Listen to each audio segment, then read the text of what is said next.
ओम जय श्री राम। अब तक आज ऋषि विश्वामित्र भगवान राम को लेकर चल पड़े हैं और प्रभु को विशेष हेतु से प्रयोजन से विश्वामित्र जी अपने साथ लेके जा रहे हैं। कुछ राक्षसों का वध और प्रभु के आगे की जो जीवन लीला है उसमें अब मां का आगमन होने वाला है। यह भावी है, जिस कारण आज ऋषि विश्वामित्र प्रभु को साथ में लेकर चले हैं और जाते हुए चले जात मुनि दीन दिखाई, सुनी ताड़का क्रोध करि धाई। और जब श्यामल गौर सुंदर दोनों भ्राता ऋषि विश्वामित्र के साथ जा रहे हैं उनके आश्रम को, उसी समय ताड़का नाम की राक्षसी ने देखा कि जब मुनिवर अपने आश्रम की तरफ बढ़ रहे हैं तो उसने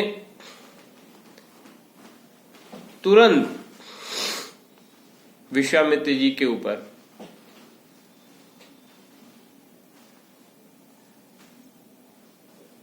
प्रहार करने का प्रयास किया और वह क्रोध करके दौड़ी और जब वह क्रोध करके दौड़ी तो भगवान ने जब उसको समीप आते देखा तो मात्र उसको एक ही बाण से, एक ही बाण प्राण हर लीना, दीन जानते ही निज पद दीना। तो प्रभु यहाँ जिसको मार रहे हैं उसको अपना पद देने के लिए मार रहे हैं। गोस्वामी जी देखिए लिखते हैं, एक ही बाण प्राण हर लीना, एक ही बाण से प्राण हर लिया और दीन जानते ही निज पद दीना। और उसको दीन मलिन मति की समझकर प्रभु ने उसको तुरंत अपना पद वैकुंठ धाम में उसको स्थापित कराया। तब ऋषि निज नाथ ही जी चीन्ही। और यह देखते ही विश्वामित्र जी ने प्रभु का स्वरूप पहचान लिया और समझ गए कि यही दीनों के नाथ दीनानाथ हैं, जिनको वास्तव में तो न भूख लगती है न प्यास लगती है, जिनका एक और एकमात्र प्रयत्न है कि प्रभु भक्तों के अधीन है। भक्तों का हित करने के लिए ही प्रभु धरती पर बार बार जन्म लेते हैं और अपनी लीलाओं से मार्गदर्शन करने की कोशिश करते हैं कि किस प्रकार हम ईश्वर के रत होते हुए अपने जीवन को धन्य कर लें।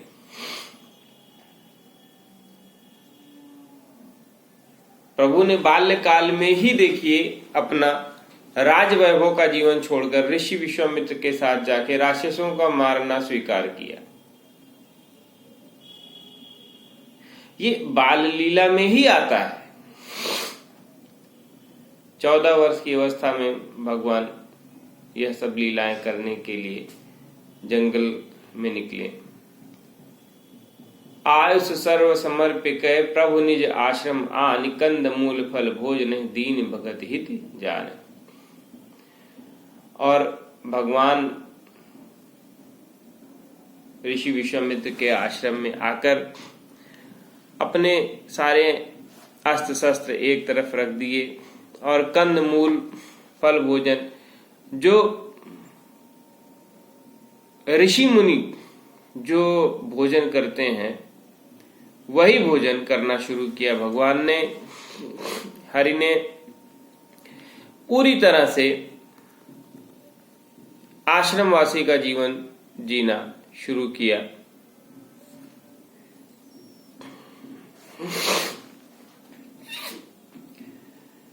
प्रात कहा मुनि सन रघुराई, निर्भय यज्ञ करहु तुम जाई, होम करन लागे मुनिझारी, आप रहे मख की रखवारी।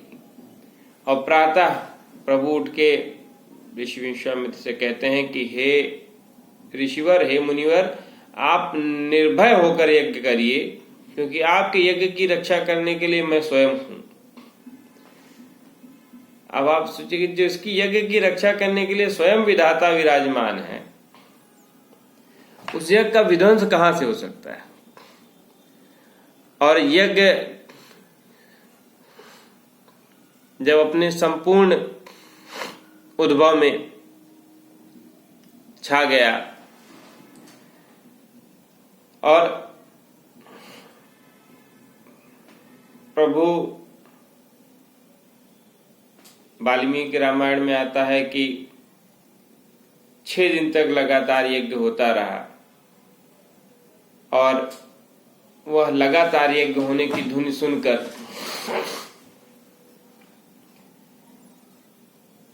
मारीच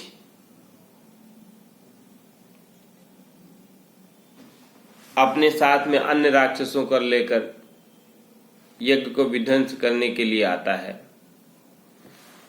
और जब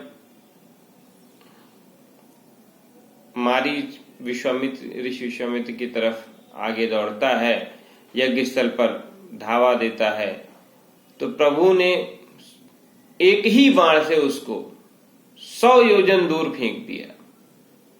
सुनि मारीच निशाचर कोही, लय सहाय धावा मुनि द्रोही, और बिनु फर बाण राम तेहि मारा। यानी कि भगवान ने बिना फल का बाण मारा, जिससे वह 100 योजन पार जाके गिरा। और ऐसी कहावत कही जाती है कि मारीच वहां से जो जाके समुद्र के पार अफ्रीका के टापू पर गिरा, जिसको पहले मारीचसीस के नाम से कहा जाता था और आज के समय वह मारीशस के नाम से विख्यात हो गया। ऐसी जनश्रुतियां हैं। तमाम लोग कहते हैं कि प्रभु ने एक बिना फल के बाण से उसको 100 योजन दूर फेंक दिया। पावक सर सुबाहु पुनि जारा, अनुज निशाचर कटक संहारा। और उसी के साथ में जो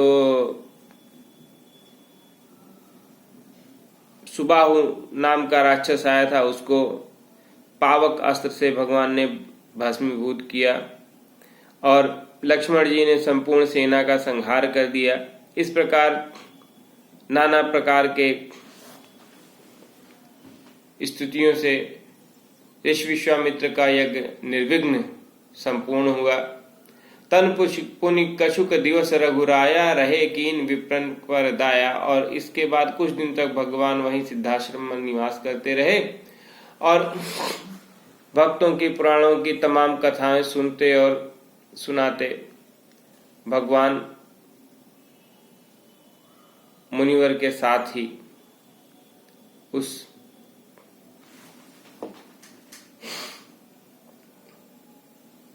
जंगल में कुछ दिन बिताए।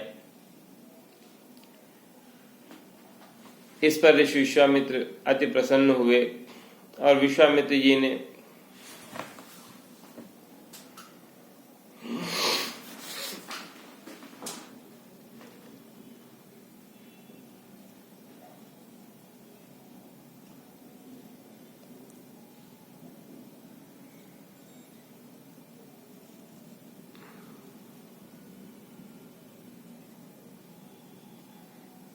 विश्वामित्र जी ने भगवान राम से कहा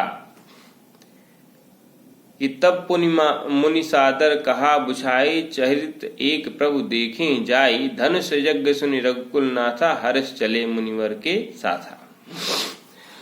तो अब विश्वामित्र ने कहा कि प्रभु अभी मिथिला नरेश राजा जनक धनुष यज्ञ का आयोजन किए हैं, अगर आप चलना चाहें तो हमारे साथ चलिए और धनुष यज्ञ हम लोग देख के आते हैं।